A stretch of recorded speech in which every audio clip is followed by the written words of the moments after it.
మీరు కొత్తగా business start చేయాలనుకుంటున్నారా? మార్చ్ 16, 17 హైటెక్స్ లో ఫ్రాన్సెస్ ఇండియా బిగ్గెస్ట్ ఫ్రో ఎక్స్పో. నమస్తే రమగారు. నమస్తే జయ. రమగారు, ఏదైనా చిన్న సిరీస్ స్టార్ట్ చేద్దామా? చందమామ కథలోని సైమన్ అనే ఒక కుర్రాడి కథ. కథ పేరే సైమన్. పూర్వం అంట మనదేనా? మన దేశపు కథ కాదు. సైమన్ పేరే ఉంది కదా, పేరు వేరేగా ఉంది. అక్కడ పద్ధతులు వ్యవహారాలు వేరు కదా. చందమామ కథ కదా, అవును, వినేయచ్చుగా మనం. ఖచ్చితంగా. పోలాండ్ దేశంలో పెద్ద నగరానికి అనుబంధంగా ఉన్న చిన్న చిన్న ఊళ్ళలో ఒక ఊర్లో ఒక వసతి గృహం ఉన్న ఒక ఆయన ఉండేవాడు. వసతి గృహం అంటే ఒక చిన్న హోటల్ లాంటిది. జనాలు ఆ దారిని వెళ్ళేవాళ్ళు, ప్రయాణం చేసేవాళ్ళు, తర్వాత యాత్రికులు వాళ్ళు ఈ కొంత డబ్బు ఇచ్చి అక్కడ బస చేసేందుకు అవకాశం ఉండేది. ఈ నగరానికి చుట్టుపక్కల ఊళ్ళల్లో ఇలాంటివి ఉండేవి. ఇలాంటి ఒక వసతి గృహపు యజమానికి ఒక కొడుకు ఉండేవాడు. వాడి పేరు సైమన్. వాళ్ళకి చక్కగా డబ్బులు ఉన్నాయి, హోటల్ బాగా నడుస్తుంది. అది నగరానికి వెళ్ళే దారి. సైనికాధికారులు వాళ్ళు కూడా దిగుతారు, ఆగుతారు, అంతా బాగుంటుంది. ఈ కుర్రాడు అందమైన వాడు, తెలివైనవాడు, కానీ ఆకతాయి, సోమరిపోతూ, ఏమీ పని చేసేవాడు కాదు. అన్ని లక్షణాలు ఉన్నాయి. ఒకడే కొడుకు అవడంతో వాళ్ళమ్మ వాడిని బాగా పోషించేది. రకరకాల మద్యాలు తాగటం, ఫ్రెండ్స్ తోటి అల్లరి చిల్లరి పనులు చేయటం, అక్కడికి ఇక్కడికి వెళ్ళిపోతూ ఉంటాం. అప్పుడప్పుడు వాళ్ళ నాన్న గల్లాపెట్టలోంచి 10 రూపాయలు సంగ్రహించడం, ఇలాంటివి చేసేవాడు. తండ్రి మాట వాడు వినేవాడు కాదు. ఈ ఒక్క పిల్లాడు అవడంతో తల్లి కొంచెం వెనకేసుకొచ్చేది. అప్పటి కాలంలో ఏంటంటే కుర్రాళ్ళు సైన్యంలో చేరటం అనేది ఒక రివాజు. రాజుగారి సైన్యంలో చేరటం, కోటలో పనిచేయటం, కొంతకాలం అయ్యాక రిటైర్మెంట్ ఇచ్చేసేవాళ్ళు. అప్పుడు కొంత డబ్బు ఇచ్చి పంపించేవాళ్ళు. స్వచ్ఛందంగా సైన్యంలో చేరతామని వెళ్తే ఉద్యోగాల్లోకి తీసుకునేవాళ్ళు. మిగిలిన వాళ్ళు వ్యాపారాలు అవి చేసుకునేవాళ్ళు. తర్వాత కుమ్మరి వృత్తులు ఉండేవి, వృత్తులు చేసుకునేవాళ్ళు. సైన్యంలో చేరటానికి ఏ వృత్తి వాడైనా అర్హుడే. కుర్రాడు వాళ్ళ నాన్న పంపించాలి, పిల్లాడు వెళ్ళాలి. పిల్లాడు నేను వెళ్ళనన్నా, నాన్న వెళ్ళమన్నాడు అనుకో, తండ్రులకి సర్వాధికారాలు ఉండేవి పిల్లల మీద. కొడుకు ప్రాణాల మీద, నా కొడుకు నేను చంపుకున్నానంటే కోర్టు కేసు ఉండేది కాదు. నా కొడుకు మాట వెళ్ళలేదు, కొట్టి చంపేసా అన్నాడు అనుకో నాన్న, అలాగా అనేవాళ్ళు, అంతే. ఏం అడిగేవాళ్ళు కాదు. అంత సర్వాధికారాలు తండ్రులకు ఉండేవి. తండ్రి సైన్యంలోకి పంపాలంటే 5 మగపిల్లలుంటే 5 పంపేవాడు. తల్లికి కూడా కాదనేందుకు అవకాశం లేదు. వాళ్ళ కాలము, వాళ్ళ దేశము అలాంటివి. ఈయన ఒకరోజు విసుగు పుట్టిపోయింది ఈ సైమన్ వాళ్ళ నాన్నకి.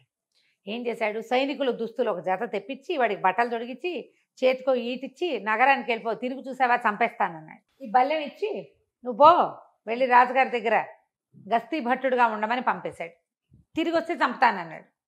నాన్న మాట కాదనడానికి వీళ్ళు అల్లరి చిల్లరగా ఇక్కడ ఎంతైనా తిరగచ్చు. ఆయన వెళ్ళిపోన్నాడు, వెళ్ళిపోవడమే. సరే ఇంట్లోంచి పంపిస్తే తల్లి ఏడిచింది, కానీ మనవాడు పోయి రాజుగారి దగ్గరికి చేరాడు. నగరానికి చేరాక ఒక గస్తీ భట్టుడుగా చేరాడు. అక్కడ ఏం చేస్తాడు, ఏదో చిన్న జీతం వస్తుంది. అక్కడ కూడా వాడు పనికిమాలిన విధవులందరినీ చేర్చి తాగటం అలా చేసేవాడు. ఒక వృద్ధ భట్టుడి ఇంట్లో బస చేసేవాడు. బస చేసి ఏమన్నాడు, చిచ్చి నాకు ఈ ఊరేం బాగలేదు, మా ఊరే చాలా హాయిగా ఉంది, తిన్నంత తిండి, రకరకాల సారాయిలు, హాయిగా ఫ్రెండ్స్తో గప్పాలు కొడుతూ తిరగచ్చు, ఈ ఊళ్ళో ఏమీ బాగలేదు, డబ్బులు లేవు ఖర్చు పెట్టుకోవడానికి అని గోలు పెట్టేవాడు. ఆ భట్టుడు వాడికి ఈ కుర్రాడిని చూసి ఆయన సరదాకి ఆయన ఏమన్నాడంటే, ఒరే ఏముందిరా, ఓ పని చెయ్యి, మీ నాన్నకు ఒక ఉత్తరం రాయి, నాకు ఇక్కడ ఉద్యోగం బాగా కుదిరింది, నన్ను జమీదారుగా ప్రమోషన్ ఇచ్చారు, ఇక్కడ అందరికీ పార్టీ ఇవ్వాలి, డబ్బులు పంపించమని మీ నాన్నని అనగానే వీడికి మంచి ఐడియా తట్టింది. నాన్నకు ఉత్తరం రాశాడు. నాన్న నేను ఉద్యోగంలో చేరా 3 నెలలు అయింది కదా, 4 నెలల్లో జమీదారుగా నా బాధ్యతను గమనించి ఉద్యోగం ఇచ్చారు, ప్రమోషన్ వచ్చింది, ఇక్కడ చాలామంది స్నేహితులు అందరూ పార్టీ అడుగుతున్నారు, నా జీతం నాకే సరిపోతుంది అనగానే వాళ్ళ నాన్న సంతోషించి కొడుకు ప్రయోజకుడయ్యాడని డబ్బులు పంపాడు. ఆ డబ్బులతో వీడు ఒక వెలిగాడు కొన్నాళ్ళ వాక. తర్వాత ఏం చేశాడు, వాడికి ఐడియా తెలిసిందిగా, నేను సుబేదారుని అయ్యా నాన్న అని మళ్ళీ 6 నెలలకు ఉత్తరం రాశాడు. మళ్ళీ నాన్న డబ్బులు పంపించాడు. జమీదారు సుబేదారు అయిన తర్వాత సైనికాధికారి అవ్వాలి. సరే ఇంక ఏం చేయాలో ఆలోచించి ఏం చేశాడు, చివరికి డబ్బులు కావాలి వీడికి. వీడికి వాడి ఫ్రెండ్స్ అంతా పార్టీలు అడుగుతారు, బయటికి వెళ్ళాలి, ఎక్కడికైనా తినాలి, తాగాలి, ఆడేయాలి, అందుకని నేను సైనికాధికారిని అయ్యాను అని ఉత్తరం రాసేశాడు. వాళ్ళ నాన్న డబ్బులు పుచ్చుకున్నవాడు కూడా, మనవాడు ఇంత తరక్కి చేస్తే, ఇన్ని ప్రమోషన్లు వస్తే మనం కంటితో చూడాలి కదా, వెళ్ళి పద వెళ్దామని పెళ్ళాన్ని బయలుదేరి బండి వేసుకుని బయలుదేరారు. వాళ్ళ ఊళ్ళోకి వచ్చిన రోజున ఒక పెద్ద సైనిక కవాతు జరుగుతోంది.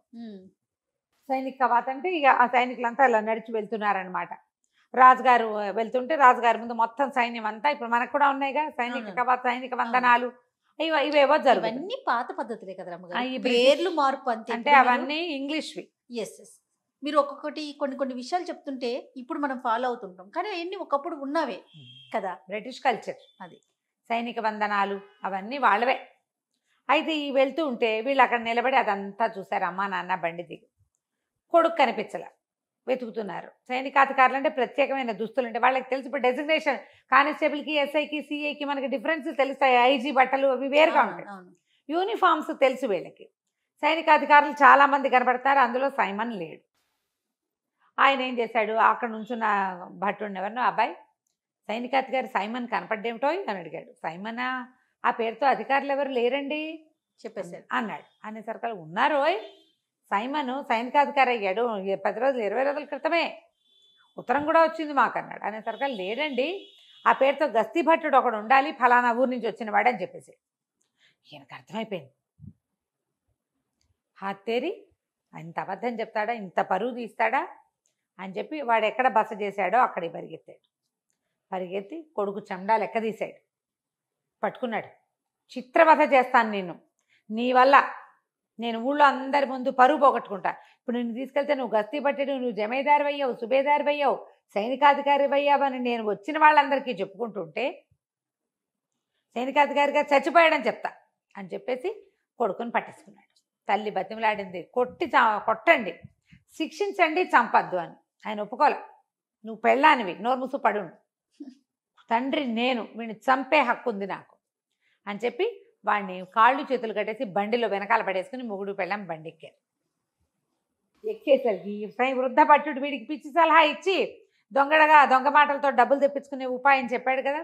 ఇదంతా ఇలా తన వల్లే జరిగింది, వీడు డబ్బు కోసం ఇంత పని చేశాడని పాపం వాడిని ఎలాగైనా తప్పించాలని ఆ బండి వెనకాల ఇంకో బండి వేసుకెళ్ళి వాళ్ళు ఎక్కడో ఆగితే నిదానంగా బండిలో ప్రవేశించి 10 కట్లు కోసేసి తప్పించి ఒరే నాయన నువ్వు ఇంటికి వెళ్ళామంటే మీ నాన్న చంపేస్తాడు, మరి మీ నాన్నకే హక్కు, రాజు కూడా నీ మీద హక్కేం లేదు, ప్రజల మీద తండ్రుల హక్కులే ఉంటాయి, పారిపో నువ్వు ఎక్కడికైనా, నీ బతుకు జీవుడాన్ని బతకమన్నాడు.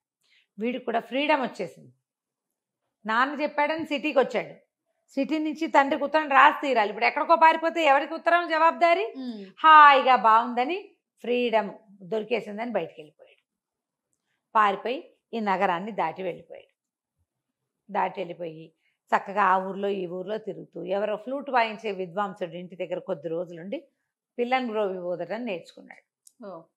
నేర్చుకుని కులాసాగా పిల్లని గ్రోవి ఊదుకుంటూ తిరిగేవాడు. వీడు ఏ ఊరు వెళ్ళినా వీడి అందము, వీడి హ్యాండ్సమ్ పర్సనాలిటీ, కొంతకాలం ఈ గస్తీ భట్టుడుగా ఉండడంతో కొంచెం కండలు తీరిన వాడి శరీరము, ఈ ఫ్లూటు, చక్కగా మాట్లాడటం వచ్చు, మంచి కంపెనీ ఇస్తాడు వాడు, కబుర్లు చెప్తాడు, మందు కంపెనీ బాగా ఇస్తాడు, ఏదైనా ఆట ఉంటే నేను ఆడతా అంటాడు. మంచి సరదా అయిన వాడికి ఆటకాయితనమే. అక్కడి నుంచి ఏదైనా ఒక కుక్క కనపడినా దానికి ఏదైనా ఆట ఆడడం నేర్పించేస్తాడు వాడు. తెలివి ఉంది వాడికి, కుదురుగా పనిచేసే గుణం లేదు. ఆ ఊరు ఈ ఊరు తిరుగుతుంటే ప్రతి చోట వీడికి మంచి స్వాగత సత్కారాలు లభించినాయి, చాలా బ్రహ్మాండంగా ఉంది. ఈ పోలాండ్లో ఇంకా పెద్ద నగరాల్లో ఒక సుమారైన ఒక ఊర్లోకి చేరాడు. ఆ ఊళ్ళో ఏం తెలుసుకున్నాడంటే ఆ ఊళ్ళో రాజుగారికి మహాద్భుత సౌందర్యవతి అయిన ఒక కూతురు. కాకపోతే ఆయన వాడి తండ్రి పరమ దుర్మార్గుడట, పిల్ల తాత మామూలు వాడు కాదు. ఆయన ఒక పెద్ద రాజమహల్ కట్టాడు. ఆ ఊళ్ళో ఉన్న ఎంతమంది ఉసురో పోసుకున్నాడు. రాజులు కొంతమంది క్రూరులుగా ఉంటారు కదా, మహాక్రూరుడు వాడు. అయితే ఏమైంది, రాజమహల్ కట్టిన తర్వాత ఈ రాజకుమార్తె పుట్టిన తర్వాత ఆయన చచ్చిపోయి ఏం చేశాడు, దయ్యం అయ్యి ఆ మహల్ని పట్టాడు. అయ్యో, ఆ మహల్లో విపరీతాలు జరిగాయి. దాంతో ఈ రాజుగారు, ప్రస్తుతం ఉన్న రాజుగారు కూతురుతో సహా మహల్ని విడిచి ఇంకో చిన్న రాజమహల్ కట్టుకుని అందులో ఉన్నాడు. అయితే ఆ పిల్ల జాతకంలో ఏముందంటే ఈ పిల్లని వివాహం చేసుకునేవాడు ఈ మహల్లో ఉన్న దయ్యాన్ని విడిపించగలిగిన వాడవుతాడని ఉంది. ఎవడైతే దయ్యాన్ని పోగొడతాడో వాడే ఈ పిల్లకి మొగుడు అని. వాళ్ళు ఈ జాతకాలు కూడా నమ్ముతారు ఇంగ్లీష్ వాళ్ళు. అదే దాంతో ఆ పిల్లకి ఏ పెళ్లి సంబంధము రాలే. పిల్ల అందానికి వ్యామోహపడి వస్తారు, దాంతో కబుర్లు చెప్తారు కానీ పెళ్లి చేసుకోరు ఎవరు. ఎందుకంటే ముందు దయ్యం జోలికి వెళ్ళాలి.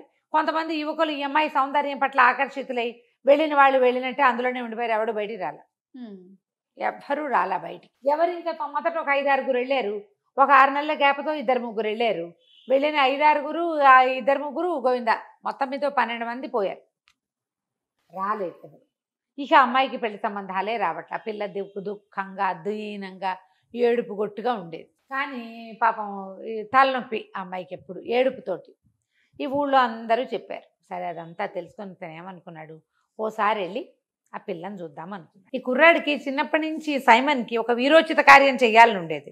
ఇప్పుడు ఈ పిల్ల అందగత్తి కదా, ఆ దయ్యాన్ని పారద్రోలి ఈ పిల్లని చేసుకుంటే సూపర్గా ఉంటుంది కదా, మంచి సెటిల్మెంట్. సెటిల్మెంట్ గొప్ప. అందుకని వాడేం చేశాడు, ఈ రాజుగారి భవనానికి ముందున్న ఒక పార్క్కి బయట బెంచీలు ఉంటాయి, వాకర్స్ పార్క్ ఒకటి ఉంది అక్కడ కూర్చుని ఫ్లూట్ వాయించడం మొదలుపెట్టాడు పొద్దున్నే. ఆ అమ్మాయి రాత్రంతా ఏడ్చి రాకుమార్తె తెల్లవారుజామున ఎప్పుడో పడుకుంది. రాత్రి తల పట్టేయదు. తెల్లారేసరికి అటా నిద్రమోహంతో లేస్తే చక్కటి భూపాల రాగం లాంటి ఒక మంచి మార్నింగ్ గ్లోరీ వినిపిస్తుంది అనమాట. మన వాళ్ళు భూపాల రాగాలు వాయిస్తారు పొద్దున్నే, మార్నింగ్ గ్లోరీ వాయిస్తున్నాడు వాడు. ఆ ట్యూన్కి ఆ అమ్మాయి చాలా రిలాక్స్ అయిపోయింది. ఎంత బాగుంది సంగీతం, ఎంతో బాగుందని గబగబా తండ్రి దగ్గరికి వెళ్ళి, నాన్న ఎవరో ఫ్లూట్ వాయిస్తున్నారు, మన భవనంలో కాదు బయట ఎక్కడో, వాడెవడో పిలిపించినాడు, నా తలనొప్పి తగ్గిపోయింది అన్న పొద్దున్నే అనగా ఆయన సంతోషించాడు. పిల్ల పాపం పొద్దున్నే ఫ్రెష్గా లేచి తలనొప్పి లేదు తగ్గిపోయింది అనేసరికల్లా ఆయన ఆనందంతో గబగబా వరే ఎవర్రా వాడెవరినో పిలుచుకురంటారు అన్నాడు. పిలుచుకొచ్చేసరికల్లా ఆ అబ్బాయి లోపలికి వచ్చాడు. ఏది బాబు ఇందాక వాయిస్తున్నావు మళ్ళీ వాయించంటే ఫ్లూట్ వాయించాడు.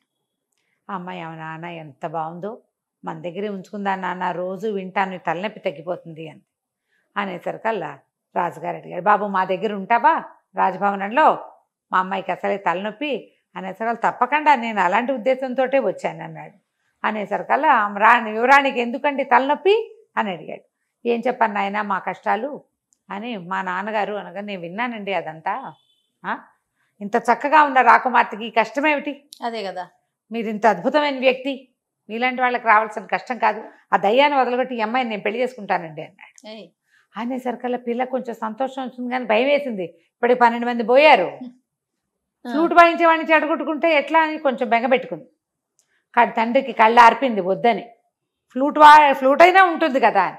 ఆయనేమో వద్దునైనా చక్కగా అందంగా ఉన్న ఒక కుర్రవాడివి, మా నాన్నగారు అసలు సహజంగానే దుర్మార్గుడు, దయ్యమయ్యాక ఇంకా క్రూరుడైపోయాడు, 12 మంది పొట్టలు పెట్టుకున్నాడు, నువ్వు లక్షణంగా ఉన్నావు, ఏ తల్లికి బిడ్డవో ఉండునైనా వద్దునైనా అంటే, కాదండి మీకేం భయం లేదు నేను చూస్తా కదా అని చెప్పి ఒప్పించాడు.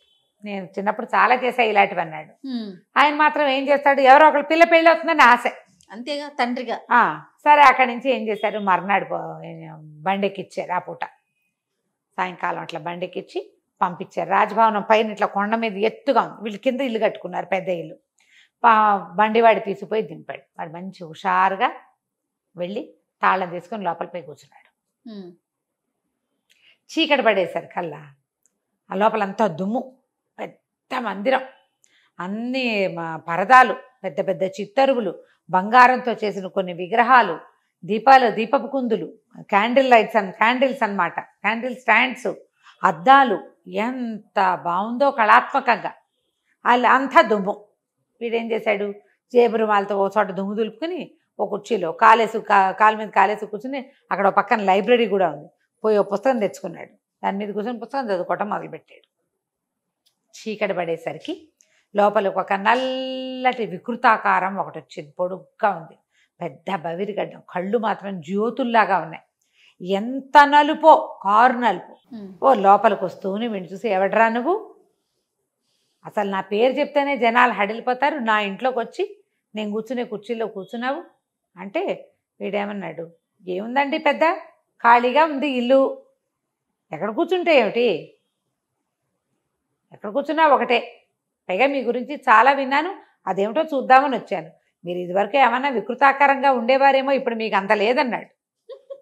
మామూలుగానే ఉన్నారు, మిమ్మల్ని చూసి గుండెట్టా పగులుతుంది ఎవరికైనా, ఏముంది మీలో ప్రత్యేకంగా కళ్ళు మొహం అన్నీ ఉన్నాయి, మనుషులకు ఉన్నట్టే, కాస్త కళ్ళు కాస్త పెద్దవి కాస్త మెరుస్తున్నాయి అంతే కదా, మీకు అంత లేదండి, నాకేం భయం గీయం ఏమీ లేదు, ఇలాంటి వాళ్ళని చాలామందిని చూశానంటే ఆయన తెల్లబోయి సరేరా ఈ మండపం అంతా మందిరం అంతా చూపిస్తాను, ఈ తాళాలు గుర్తు పుచ్చుకో అన్నాడు. అనగానే వీడికి ఏమనిపించింది, చచ్చినా దాని చేతికి చెయ్యని తెచ్చుకోడు. ఓహో, ఏమన్నాడు, నేను ఎందుకు చేస్తా, ఈ ఇల్లు చూడడానికి వచ్చాను కానీ మీ వస్తువులు మీ పని చేయడానికి నేను ఏమైనా పని వాడినట్టండి మీకు? అలాంటివి ఏం కుదరవు.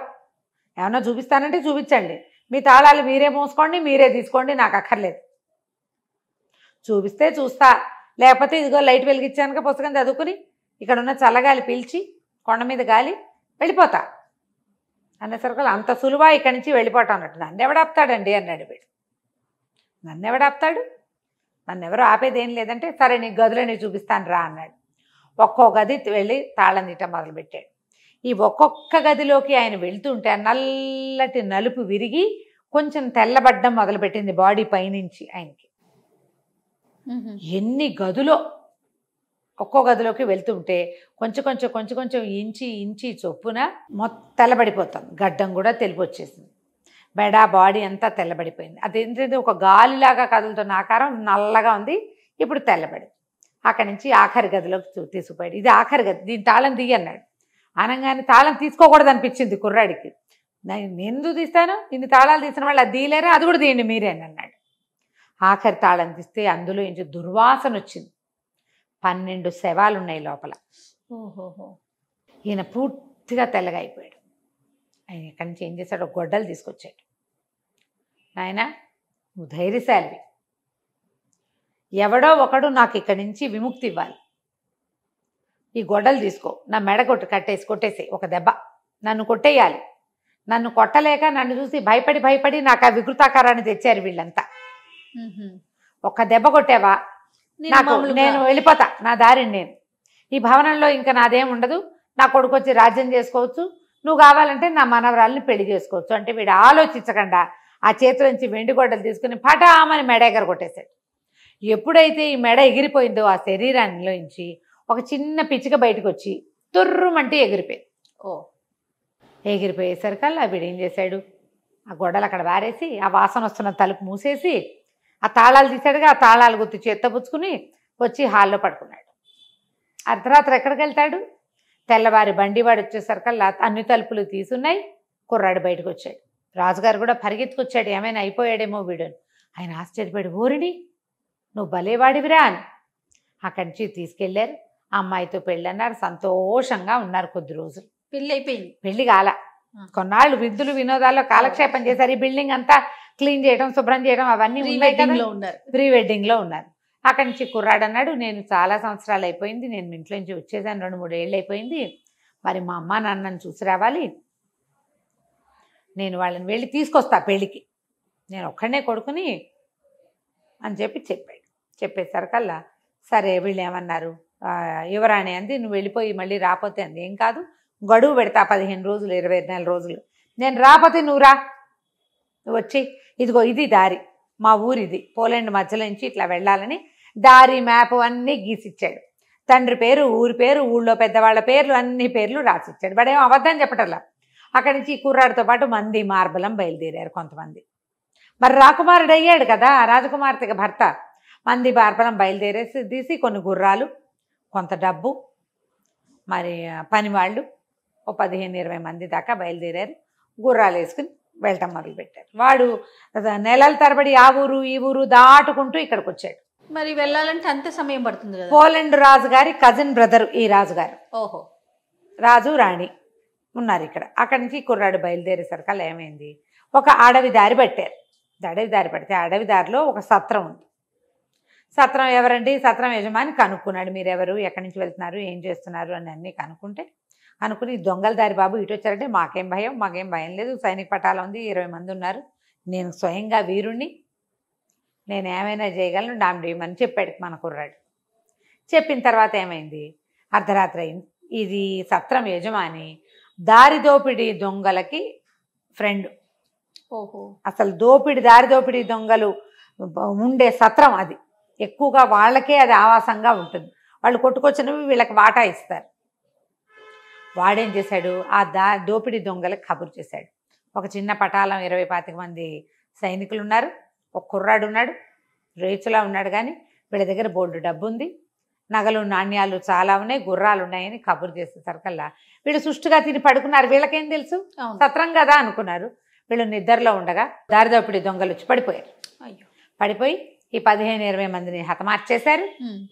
గుర్రాలను స్వాధీనం చేసుకున్నారు. లోపలికి వచ్చి కుర్రాడి మీద కత్తి విసిరారు. దూరం నుంచి విసిరేశారు పడుకున్న వాడి మీద. వాళ్ళకేం ఫైటింగ్ చేసే ఉద్దేశం లేదు. దెబ్బ తగలలేదు, కానీ వీడి చేతికి గుచ్చుకుంది. వాడికి తెలిసిపోయింది ఎవరో వచ్చారని. తీరా వాడికి ఏం అర్థమైంది, బయట ఏమీ సద్దు లేదంటే 20 మంది పోయారనమాట. ఇప్పుడు తను కదిలితే వాళ్ళు 50 మంది ఉన్నారు, తను వేసేస్తారు. కదలకుండా ఉండిపోయాడు. వాళ్ళు లోపలికి వచ్చి చిన్న దీపపు వెలుగులో వీడిని చూసి చచ్చిపోయినట్టు పడుంటే, చచ్చాడు అనుకుని ముట్టుకుంటే చేతికున్న రక్తం తగిలింది. నెత్తురు తగులుతోంది. చచ్చిపోతాడు కాసేపటి స్పృహ తప్పినట్టున్నాడని వీడు ఉంగరాలు, మెళ్ళలో ఉన్నవి, తర్వాత బట్టలు సమస్తం తీసేసుకున్నారు. తీసేసుకుని బయలుదేరి వెళ్ళిపోయారు. వాళ్ళు ఎప్పుడైతే బయటికి వెళ్ళారో మన కుర్రాడు కూడా వాళ్ళ వెంబడబడి బయటకు వచ్చేసాడు.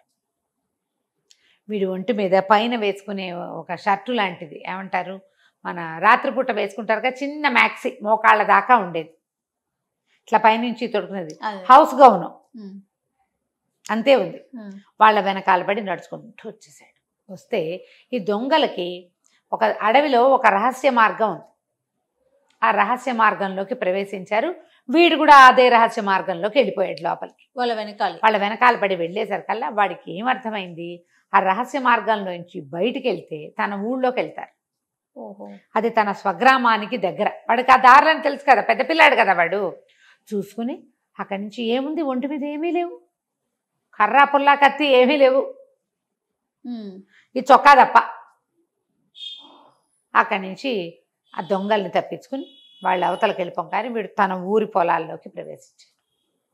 ఎవరో కొందరు రైతులు, కూలీలు కనపడ్డారు. వీడిని గుర్తుపో, ఓహోయ్ సైమన్ వచ్చావా అని పలకరించి, ఏమిటో సైనికాధికారి అయిపోయేమిటి, ఈ గుడ్డలేమిటి, ఈ అవతారం ఏమిటి, ఇదేమిటి, జబకా దెబ్బ ఏమిటి అని ఎక్కిరించి వేళాకోళం చేస్తే వాడు వాళ్ళని బతిమలాడుకున్నాడు. అరే బాబు అన్నీ వచ్చాయిరా, దొంగలు పడ్డారు, వాళ్ళ వెనకాల పడి వచ్చాను. అవును ఇది దొంగల దారే వాళ్ళకి తెలుసు. వాళ్ళు ఏం చేశారు, సరే వీడికి చలి వేసుకోవడానికి ఒక ప్యాంటు, అక్కడి నుంచి తల కట్టుకోవడానికి ఒక తలగొడ్డ ఇచ్చి, స్వెటర్ లాంటిది ఇచ్చి వాడిని ఊళ్ళోకి ప్రవేశపెట్టారు. ఇంటికి వెళ్ళేసరికి నా తండ్రి ఇంట్లో లేడు. వాళ్ళ అమ్మ వీడిని చూసి కావలించుకొని, నాయన బతికే ఉన్నవరా నాయన అని అన్నం పెట్టి పడుకోబెట్టింది. తినేసి పడుకున్నాడు. ఇప్పుడు ఎంత దూరమో నడిచి వచ్చాడు కదా రాత్రి చల్లు. సరే తెల్లారి ఆ తండ్రి బయట ఊరు నుంచి ఇంటికి రాగానే తల్లి మొహం చూసేసరికల్లా ఆయన ఆశ్చర్యపడి, ఏమిటి నీ మొహం అలా ఉంది, ఏం జరిగింది అనేసరికల్లా ఆవిడ బిక్కమొహం వేసి, పిల్లవాడి వార్త తెలిసిందండి. వార్త తెలిసిందా, వాడే వచ్చాడా, వార్త తెలిస్తే నీ మొహం ఇలా ఉండదు, ఇంకోలా ఉంటుంది. వార్త తెలిసిందంటే ఉత్సాహంగా చెప్పేది. పిల్లలు ఏడుపు మొహం ఉంది అంటే ఏమిటర్థం, పిల్లాన్ని చూసి ఏడ్చిందనమాట ఆవిడ.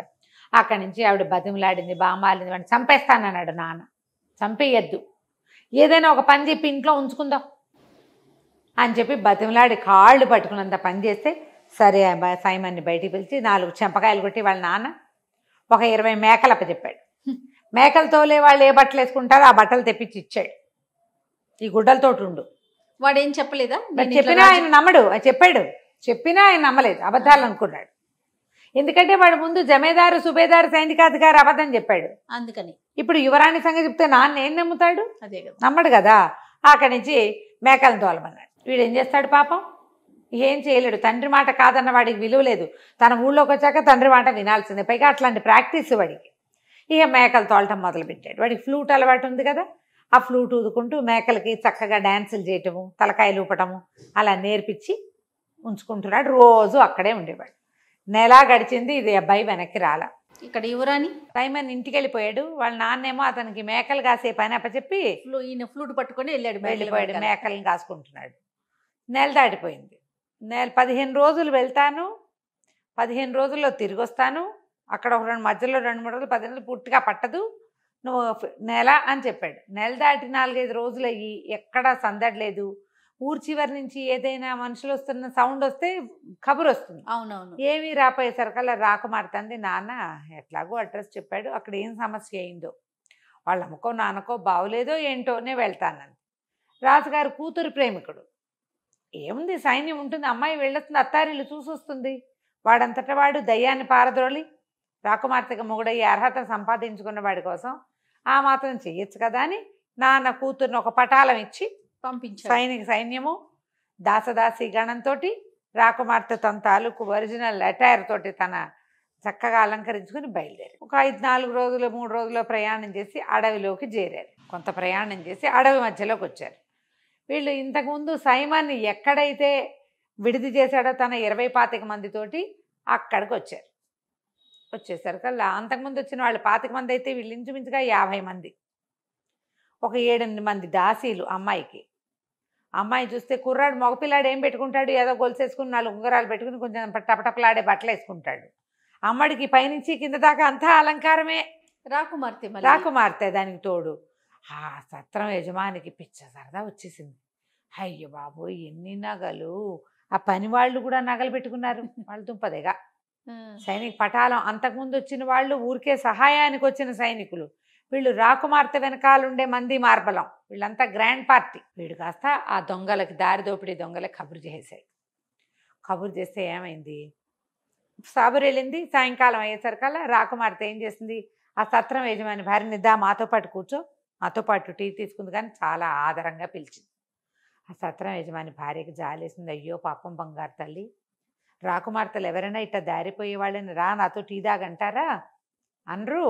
దీనికి మంచి మాట చెప్పాలని, ఓయమ్మా తల్లి మా ఆయన దొంగవాడు, దారిదోపిడి దొంగలకు స్నేహితుడు, అసలు ఇక్కడ విడిది చేసే వాళ్ళే ఇట్లా మీలాగా వచ్చేవాళ్ళు చాలా తక్కువ, వచ్చిన వాళ్ళు వచ్చినట్టు వీళ్ళు నిర్మూలించేస్తారు. కిందటిసారి 10 నెలల క్రితం ఒక కుర్రాడు వచ్చాడు, ఎంత బాగున్నాడో, వాడితో 20-25 మంది వచ్చారు. చక్కగా ఇంత పొడుగ్గా ఫ్లూట్ వాయిస్తూ పంచదార చిలకల్లే ఉన్నాడు. మొత్తం అందరిని చంపేసి దొంగలు దోచేశారమ్మా. ఎంత వెతికినా ఆ కుర్రాడి శవం మాత్రం కనపడలేదమ్మా. ఏ కుక్కలు నక్కలు ఎత్తుకుపోయాయో అనగానే యువరాణికి అర్థమైపోయింది, వాడు సైమనే, ఆ ఫ్లూట్ వాయించేవాడు. ఈవిడేమన్నా నువ్వేం కంగారు పడకు, నేను హ్యాండిల్ చేస్తానని ఈ సైనికుల్ని, రాత్రి వీళ్ళేంటి పగలల్లా ప్రయాణం చేసి వచ్చారు ఎండల్లోనూ, అక్కడ ఈ రాత్రి శుభ్రంగా తింటే పడుకుంటారు ఒళ్ళు తెలియక, సేఫ్ ప్లేస్లో ఉన్నామని బయటికి వెళ్ళి సైనికులు 50 మందికి, ఒరే ఎవ్వరూ నిద్రపోవద్దు, తక్కువ తినండి, ఆహారం కూడా వీళ్ళు పెట్టినవి తినద్దు, తిన్నామని చెప్పి బయటపారేయండి, రెడీగా అటెంటివ్గా ఉండండి, ఆడాళ్ళని కూడా తినేవాళ్ళ. వాళ్ళు పెట్టింది తను కూడా రాత్రి భోజనం తింటే పడుకునేందుకు ఏం కలుపుతారో అందులో. వీళ్ళు లోపల ప్రయాణంలోకి తెచ్చుకున్నటువంటి రొట్టెలు వెన్న తినేసి మాట్లాడకుండా కూర్చున్నాడు, నిద్రపోయినట్టు నటించారు. ఇట్లా దొంగలు లోపలికి అని రావటం ఏమిటి, 50 మంది, వాళ్ళు 20-25 మంది వచ్చారు. లాస్ట్ టైం చాలామంది వచ్చి చిన్న పటాలం ఉంది. వీళ్ళేమో నిద్రపోయేవాడిని ఏం చేయొచ్చు, ఈజీ కదా. మొత్తం అంతా తిరగబడి మీదబడి సత్రం యజమాని కూడా మెడ నరికేశారు. వచ్చిన వాళ్ళందరూ పోయారు, వాళ్ళ గుర్రాలు మిగిలినాయి, యజమాని పడిపోయాడు. అక్కడి నుంచి తెల్లవారంగానే తట్టబుట్ట సర్దుకున్నారు. ఆ యజమానురాలికి ఈ శవాలన్నీ అప్పచెప్పి ఓ 4 దోసెళ్ళ ధనం ఇచ్చి, మరి మీద పడ్డప్పుడు చంపక తప్పలేదమ్మా, పోన్లేమ్మా దుర్మార్గుడు పోతే పోయాడు, ఎంతమందినో చంపి పాపం మూట కట్టుకున్నాడు అంటుంది ఆవిడ. వచ్చేటప్పుడు మళ్ళీ విడిది చేస్తామని, ఇక్కడ ఎవరినైనా పెట్టి నిన్ను మాతో నమ్మకస్తురాలుగా ఉంచుకుంటామని మాటిచ్చి బయలుదేరి వెళ్ళిపోయారు. ఇక అమ్మాయికి ముందు మ్యాప్ గీసి ఇచ్చాడు, తనేమో ఒక రోజులో వెళ్ళిపోయాడు. ఈ రహస్య దారి, అడవి దొంగలు వెళ్తున్నటువంటి అది అడవి దారిలో రహస్య దారి లింకుండా తన ఊరికి సింపుల్గా వెళ్ళిపోయాడు సైమన్. వీళ్ళకి టైం పట్టింది, వాడు అప్పుడే తెలుసుకున్నాడు ఆ దారి. వీళ్ళు గీసి ఇచ్చిన మ్యాప్ ప్రకారం నిదానంగా ప్రయాణం చేసుకుంటూ రాకుమార్తె కలిసిపోకుండా ఆ ఊరు తీసుకుపోయారు.